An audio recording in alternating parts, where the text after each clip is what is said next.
Welcome to the Great Detectives of Old Time Radio. From Boise, Idaho, this is your host, Adam Graham. I got a comment, email it to me, box13@greatdetectives.net.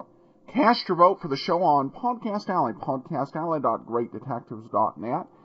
And you can become a fan on Facebook, facebook.greatdetectives.net. Over on Facebook, Jim comments Candy versus Nero. Nero is the obvious choice. You get two for the price of one. Nero provides the deductive reasoning, while Archie provides good old-fashioned hard-boiled action. Well, thanks a lot, Jim, for your comment. And you can leave comments or email about Candy versus Nero. But if you want to cast your vote, you got to vote on Podcast Alley. We have until September 30th to do so. Alright, I just thought I would mention ever so briefly that we have passed 1 million media episode downloads. So, it's served up quite a bit, and we haven't even been podcasting for a year. So, very happy with as many people as we've gotten listening to the show and discovering some of these great episodes. Well, before we get into today's episode of yours truly, Johnny Dollar, I want to let you know about our sponsors. The GoToMeeting conferencing service that's offered by our sponsors is designed for bottom-line folks who want to make the most of their time, don't want to compromise the security of their business, and want an affordable service. So what's the bottom line on GoToMeeting? Is it safe? Yes, it has the high standard of security right down to the user interface. Is it affordable? Absolutely. You get unlimited meetings for $49 a month, and that includes free voice IP and phone conferencing. Will it save you time? Judge for yourself. Listeners to the Great Detectives of Old Time Radio can get a 45-day free trial of GoToMeeting. For this special offer, visit gotomeeting.com/podcast. That's gotomeeting.com/podcast. Now let's get into today's episode, The Barbara James Matter. Wrigley's Spearmint Chewing Gum, the refreshing, delicious treat that gives you chewing enjoyment, presents for your listening enjoyment, Edmund O'Brien as Johnny Dollar. Frank Gaber at Monarch Live, Johnny. You free for about a week? What's the deal? The name is James, Mrs. Martin James. She disappeared May 25th. Her husband's a wealthy contractor in the Denver area. What's the policy price? $200,000. She better not be dead. According to the police, there's very little possibility that she's anything else.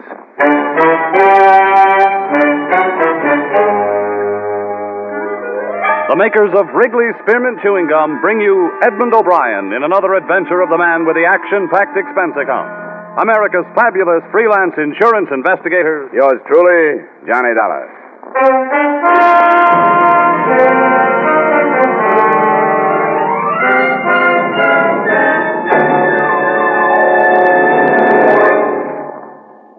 To make every day more enjoyable, treat yourself often to refreshing, delicious Wrigley's Spearmint Chewing Gum. Here's a taste treat you can enjoy indoors, outdoors, at work, or at play. The cool, long-lasting mint flavor refreshes you. The smooth, steady chewing helps keep you fresh and alert. Adds enjoyment to whatever you're doing. Wrigley's Spearmint Chewing Gum. Healthful, refreshing, delicious.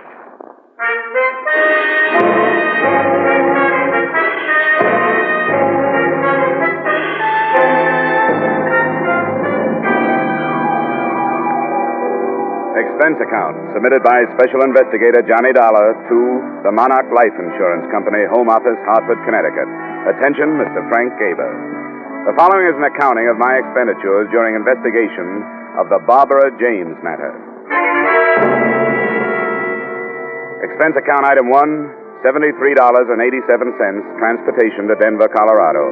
Expense account item 2, $2.30, taxi fare from airport to police headquarters, where I spent a few minutes getting myself up to date. Detective Lieutenant Harrison locked his hands in back of his head, leaned back in his swivel chair, and filled me in on the meager facts. And a swimming pool. He must have loved her. Well, he could afford it. And tennis courts, anything to hang on to her. See, Dollar, he's one of these silly old fools dreaming of a sparkling youth. What about his wife? She was 28. I got a picture of her here. Now, would somebody like this be interested in a 50-year-old baldy with a paunch? For money? She was originally. But when she got all the money she wanted, she started cavorting. It's my guess that's what happened. Oh, what am I saying, my guess? That's what did happen. Up till the time she disappeared, anyhow. Married long? 3 years. No children. Her first husband was under contract at one of the movie studios. He lost his contract, went to New York to starve a while, found he had no wife when he got back to Hollywood. Don't tell me. James met his wife in Reno. Reno it was. He had just let go of something his own age. Wanted a little romance before he died. 6 weeks ago, he called up the department and said she was missing. In the last 6 weeks, he's aged 10 years. Looks like a very unhealthy 60 now.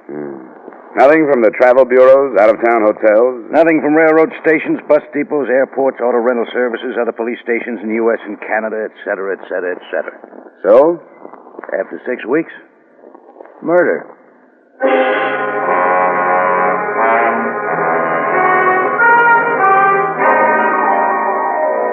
Expense account item 3, $1.50 taxi fare to the lush mansion of Mr. Martin James. On the way over, partly for pleasure, partly for business, I studied the glamour photo of the missing girl. She was standing beside a swimming pool in a bathing suit, smiling at whoever was taking the picture. She was quite a girl. The James place was a colonial-style museum piece up on a hill overlooking the city. A pretty young thing in a nurse's uniform met me at the door, took my name, and disappeared behind 2 high oak doors. In a moment, she was back. She ushered me into Mr. Martin James. Mr. James looked very old. His legs were wrapped in a patch quilt. One hand clutched the collar of his bathrobe about his throat. The other hand held a glass of milk. How do you do? Sit down, won't you? Oh, thank you, Martha. That'll be all. I know your suspicions, Mr. Dollar. And my answer is no. I'm not at all sure she hasn't run off with a younger man. But all the ticket officers show... She'd use another name. Very possibly. You see, Mr. Dollar, Barbara married me for my money. I married her for her youth and her beauty. It was a decent enough arrangement until she became dissatisfied. Yes, I suppose I was a fool. Then you think she left you? If I ever allowed myself to really believe that, I wouldn't want to live. I can stand the news that she's ill, oh yes, or even that she's dead, but not that she's left me. And I sit here day after day telling myself that maybe, in a small way, she loved me. And what do you think did happen to her? I don't know, but she would have sent me some notification, postcard, anything. You know, there was a strain of sweetness in her. She found it very difficult to be unkind. Oh, she had a conscience, Mr. Dollar. Tell me, how did you discover she was missing? Well, I came home one night. She said she was going out. We had a quarrel. It was the only time I ever raised my voice to her. She stormed out of the house, didn't even take any of her things. You know any of her close friends who've left town? No, I don't. But, of course, I didn't know all of her close friends. I suppose not. Well, Mr. James, can you suggest any of her friends that I might start with? No, Mr. Dollar. Although I suppose Bennett would be as good as any. Who's Bennett? Oh, he runs the Yellow Bird Cafe, a nightclub downtown. I always had the idea he was number 1 on the list. The Yellow Bird Cafe. Well, thanks, Mr. James. If I hear anything new, I'll let you know. Thank you, Mr. Dollar. Oh, one more thing. Yes? If you find her, and she did leave me, tell her she needn't come back.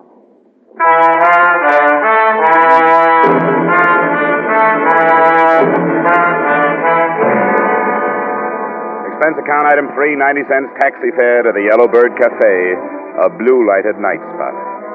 In a minute or two, I was seated opposite a slick-haired leading man in a dinner jacket.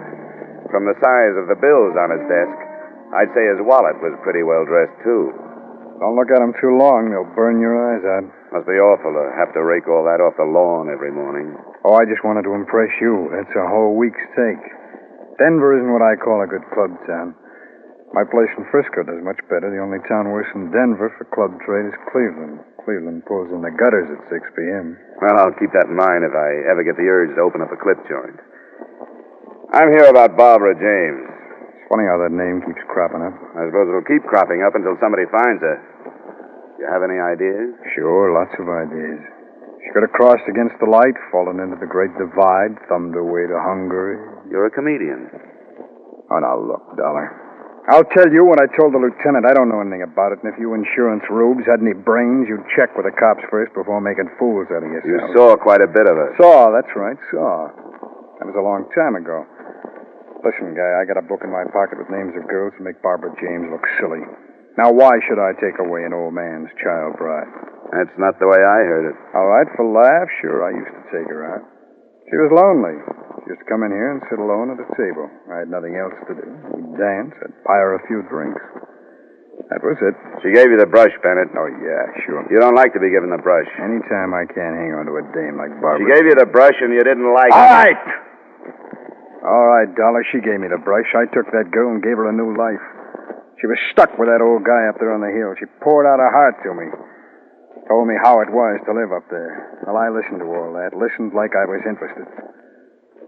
And she turned around and kicked me. Who'd you run off with? I should remember. Your cooperation would be appreciated. Oh, get out of here. I'm busy. Thanks. You've been a big help. I hope you find her. Dead.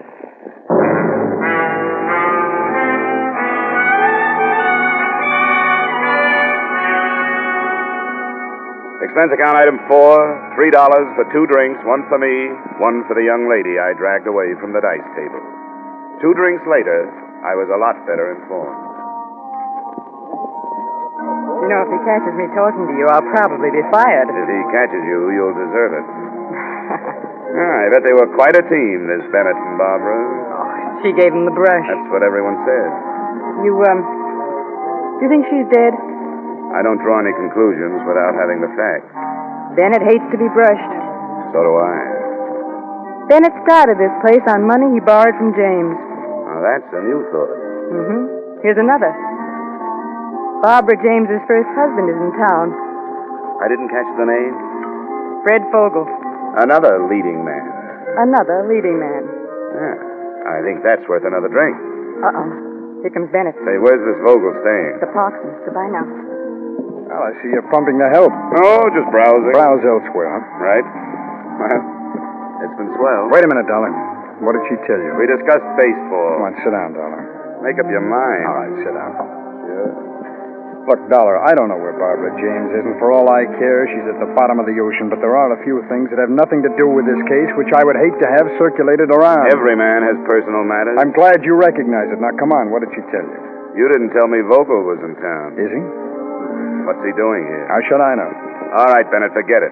But listen, this girl, this Dice girl, I don't go firing her or anything. I appreciate your interest in her welfare, Dollar, but I keep her for all the things she doesn't say. Finish your drink, Dollar. Ice is melting.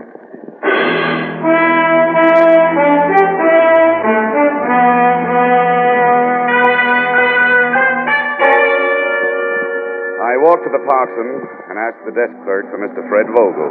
He was out. I waited an hour. At 3 a.m., he came in, slightly tipsy. He got his key and went upstairs. I followed in the elevator. When I got out on his floor, he tossed me a curious glance, but that was all. When he'd closed his door and I was on his side of it, he was even more puzzled. You got the wrong room. Uh-uh. Oh, yes, you have. You got the wrong room. Now, do you mind? Are you Fred Vogel? Yes, how did you know? You were married to Barbara James? That's right. Well, come on, sit down. Let's have a talk. Now, look, I like to talk, but it's 1 o'clock. 3 o'clock. Well, you see, it's even later then. How about tomorrow? No, I like to work at night. I'm with an insurance company. We're trying to locate your ex-wife. I haven't seen her in 3 years. No, 4. No, 3.5 years. And what are you doing in town? Just passing through from New York to Hollywood. I took the northern route. Beautiful. I shunted off this way to see Barbara again. I thought I'd pay my respects to her new husband. Sounds too casual. You know, I'm glad you dropped in. I was out all night sitting in some crummy bar and there was nobody to talk to. Well, do you like a drink? No, thanks anyhow. Well, you don't mind if I have one? No, go right ahead. Yeah, when she left me, Mr. Oh, what's this? Anyhow, when she left me, I was destitute. Shook my confidence in myself. I always knew she was too good for me, but I never knew how much too good for me she was until she left me. Shouldn't have gone to New York. Why did you? Make money. Sure, make money. Why else would anybody be fool enough to go to New York? When I came back, she was gone. She'd gone with this guy, this James. Why did you come back, Fred? Had to see her again. 2 months I've been in town. I'm almost broke. First 2 weeks, I didn't have nerve enough to go up to her place, and then she disappeared. Now I can't go until I find out where she is. You've had a rough time. That's right. It's just what I need. I need somebody to sympathize with me. That's what I need. Oh, man, I wish you would have a drink with me. All right, Fred. I'll have a drink.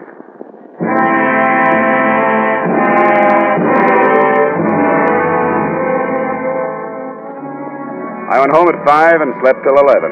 The only reason I woke up then was because somebody was ringing a telephone in my ears.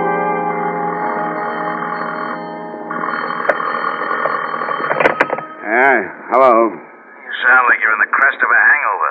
Who's this? Harrison, Oh? I'm with the police department. Oh, sure. Yeah, what's up, Harrison? Do you know that Bennett was one of Barbara James' favorite people at one time? Yeah. Well, there's a girl named Dorothy, a dice girl. Yeah, very nice. Dice. D-I-C-E, dice girl. Oh, yeah, Dice Girl. We found her this morning on the highway. 4 bullets too late.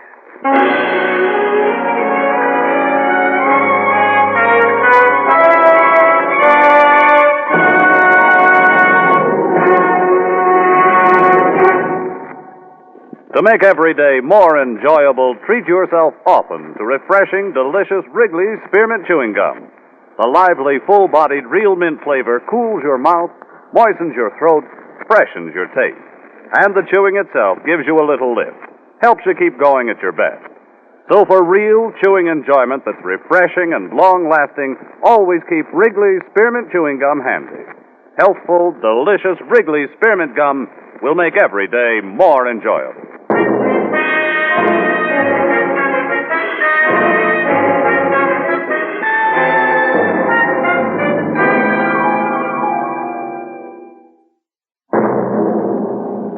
And now, with our star, Edmund O'Brien, we return you to the second act of Yours Truly, Johnny Dollar.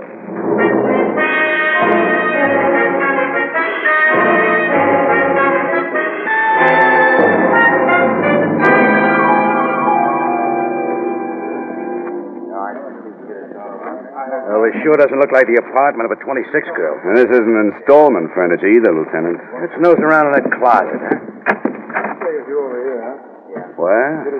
Imported brocade. Yeah. My wife's been pestering me for something like this for 10 years. Now, how would a girl like Dorothy rate all this? For being lovely? Or for being quiet? Possible. It's usually the former. Yeah, that's true. Wait a second. What are you doing? Looking at this label. Martin Rifling, Denver. Now lead me to the classified. Yeah, it's very cute, Dollar. I wish I'd have thought of that. Here's the yellow book. Thanks. Let's see. Dresses. Here we are. Now, Rifling. Right here. Martin Rifling, early 5687. There you are, Lieutenant. Make the call in the name of the law. Yeah. 5, 6, 8, 7. I hope they still have the records. On the other hand, a customer like this, hello, say this is Lieutenant Harrison, Police Department. Have you got the records on a Miss Dorothy Weller? No, all right, sure. What's the deal? Says I have to talk to the manager.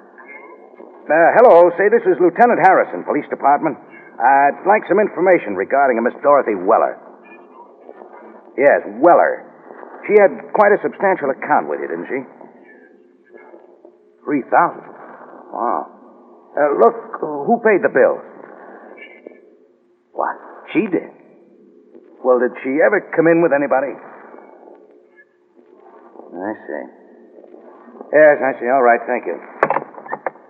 Nothing. She paid everything herself.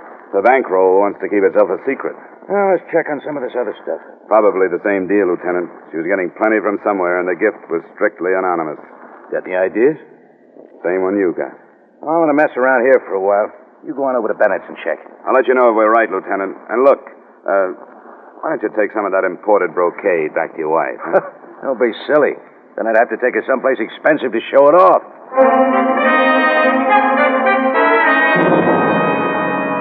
Expense account item 5, $1.30 taxi fare to the Yellowbird Cafe. It was 2 in the afternoon, and the place was quiet as a mausoleum. I went to Bennett's office and tried the door.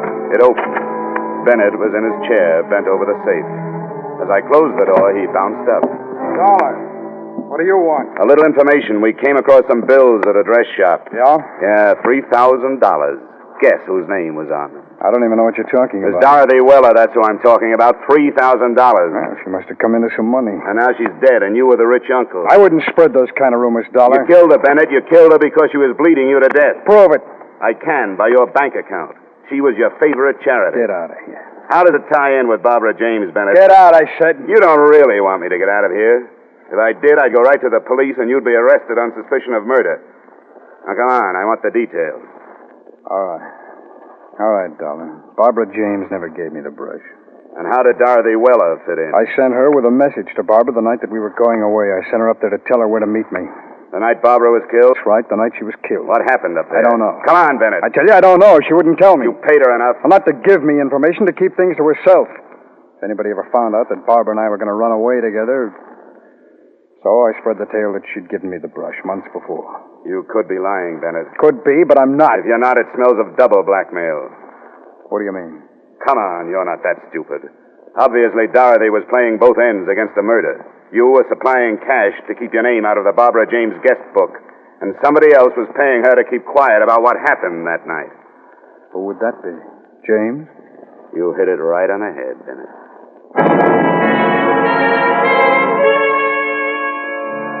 Expense account item 6, transportation to the Martin James place. I found old Mr. James out by the swimming pool, accumulating a wrinkled tan. He sent the nurse for something cool for me, and we settled down to conversation.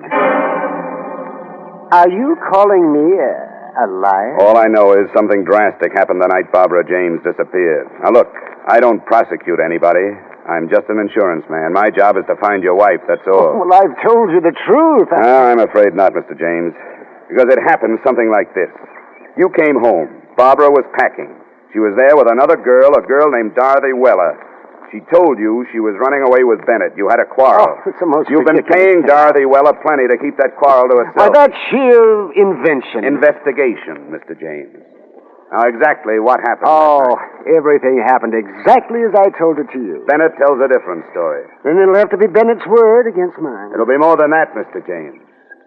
Dorothy Weller is dead. Huh? Yes. I see. Now, what happened that night? So we quarreled. Barbara said she was going away with Bennett. I didn't want her to go. She left anyhow. I paid Dorothy Weller a good deal of money, not to mention the quarrel, to the police. What happened to your wife, Mr. James? I don't know. She didn't run away with Bennett. What happened to her, Mr. James? I don't know. You killed her, didn't you? No, You told her no. you'd kill her before you'd let her go. Then she tried to go and you shot her. No, that's a lie. Well, Mr. James, it's only a matter of time. Don't admit anything now. You don't have to. The only witness is dead. But we'll find the body. Oh, thanks for the drink.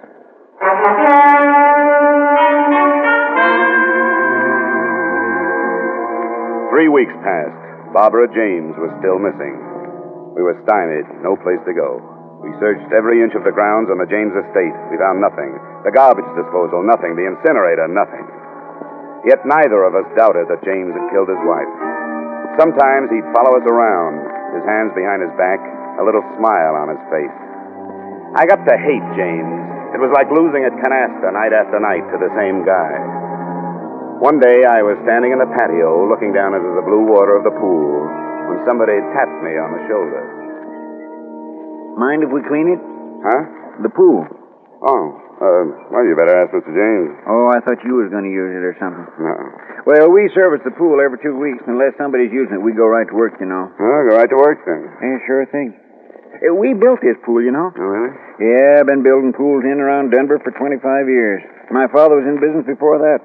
This here's a beautiful job we did. We take real pride in this here pool. Yeah, it's a nice pool, all right. Oh, we got some beauties all around, but this here's our pride and joy. Solid gunite all the way through. Steel reinforcements, loot waller, pump and motor. Best equipment you can buy. This thing set old Mr. James back a plenty, but you get what you pay for. Nobody builds a better pool than us for the money. Oh, is that so? Oh, sure. And we take our time. We routine the work so you get the pool as soon as possible, but that gunite, you know, it has to set at least 28 days. Then the plaster.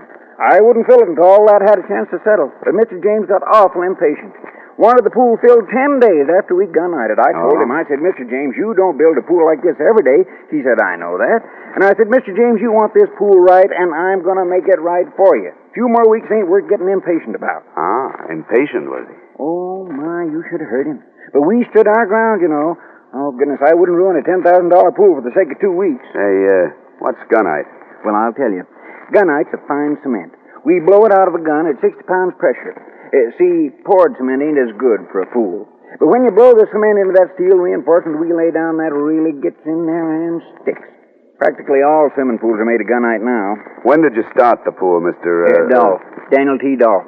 Oh, we started about, May 23rd. We excavated then. Then we laid the steel, the 26th. Then we So the night of the 25th of May, there was nothing but a hole here. Oh, no, nothing but a big hole. We got the gardener to water down so he wouldn't cave in. Mr. Dolph, I'd like you to do something for me. Oh, sure thing. Drain the pool, will you? Drain it? Uh-huh. Oh, you don't have to aerodrain a Daniel T. Dolph pool. You see, the filter system and the automatic skimmer, they take care of all the... I want you to drain it and get some air drills in here and then tear out the bottom.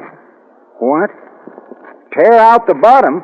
You crazy? Tear out this pool? Well, you'll be paid for it and I'll get the authorization. This beautiful pool? After we did a job like this, what for? What for? Maybe for nothing, Mr. Dolph.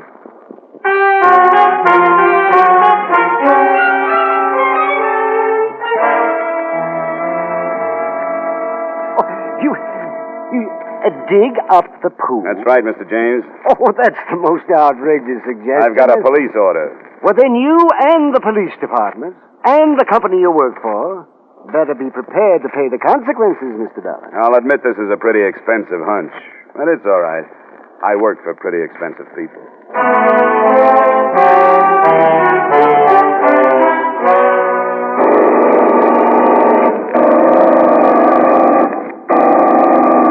Hope you know what you're doing, Dollar. What? I said I hope you know what you're doing. Well, it's only a hunch, Lieutenant. May 25th, the girl disappeared. Now, May 25th, there was nothing but a big hole here. James knew that the next day they'd put the steel reinforcement in and then gunite over it. What better place for a body? Oh, here comes James now. What? I said James is coming. Oh. Hello, Dollar.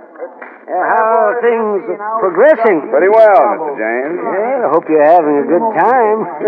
Just like a small boy watching them tear up the street. Only this time it's going to cost you your job. Yes, and your company. A lot of money. The order comes from the police department, Mr. James. You have to bring that up. Don't you think this is all just a little bit childish, Dollar? Depends on what we find. If we don't find your wife, it's childish. If we do, it's logic. But rest easy, Mr. James. It won't be long now. Dollar. Yeah, Dolph? I just hit a loose section. Oh, wait a minute. I'm coming down. Come on, Lieutenant. Right behind you. There, right here, Dollar. You see, it shouldn't be this loose. Yeah, give me that shovel.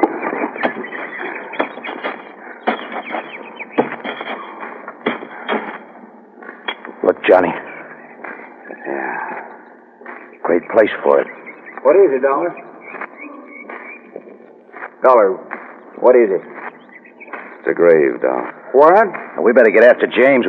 Hey, he's gone. Let's get up there. There he goes, Lieutenant. Hey, he's up on the porch. Come on, let's go. Stop! As you see, I have a gun. You don't want to add 2 more to your score, James. And why not? Dorothy and Barbara, and now you. Not this time. No, you don't! Let it go, James. No, Oh, nice work, Dollar. You all right? Just fine. But Mr. James isn't going to need a new swimming pool.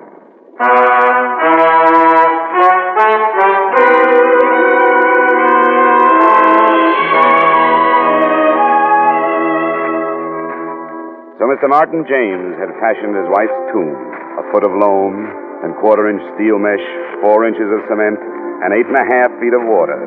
A good tomb made to last a lifetime. But unfortunately, it wasn't quite deep enough. Expense account item 9, same as item 1, $73.87, transportation, Denver, Colorado to Hartford. Expense account total, $344.59. Yours truly, Johnny Dollar.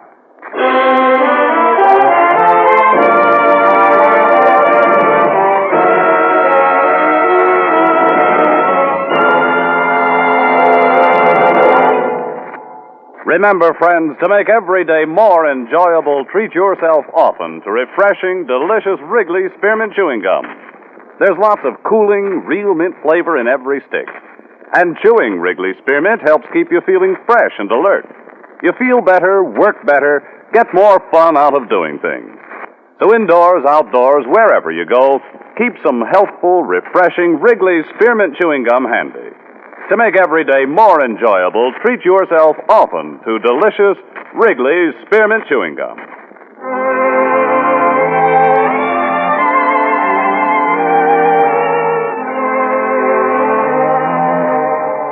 Yours truly, Johnny Dollar, brought to you by Wrigley Spearmint Gum, stars Edmund O'Brien in the title role, and is written by Gil Dowd and David Ellis with music composed and conducted by Leith Stevens. Edmund O'Brien can soon be seen starring in Columbia Pictures' production 711 Ocean Drive. Featured in tonight's cast were Parley Bear, Jack Moyles, Howard McNear, Stacey Harris, Gene Spaulding, and Jay Novello. Yours truly, Johnny Dollar, is produced and directed by Jaime Del Valle.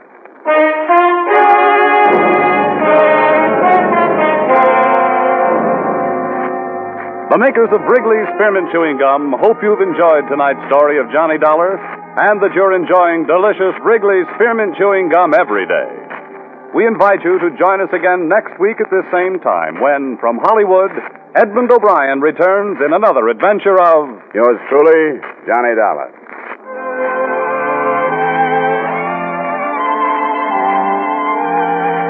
Bob Stevenson speaking. This is CBS, the Columbia Broadcasting System.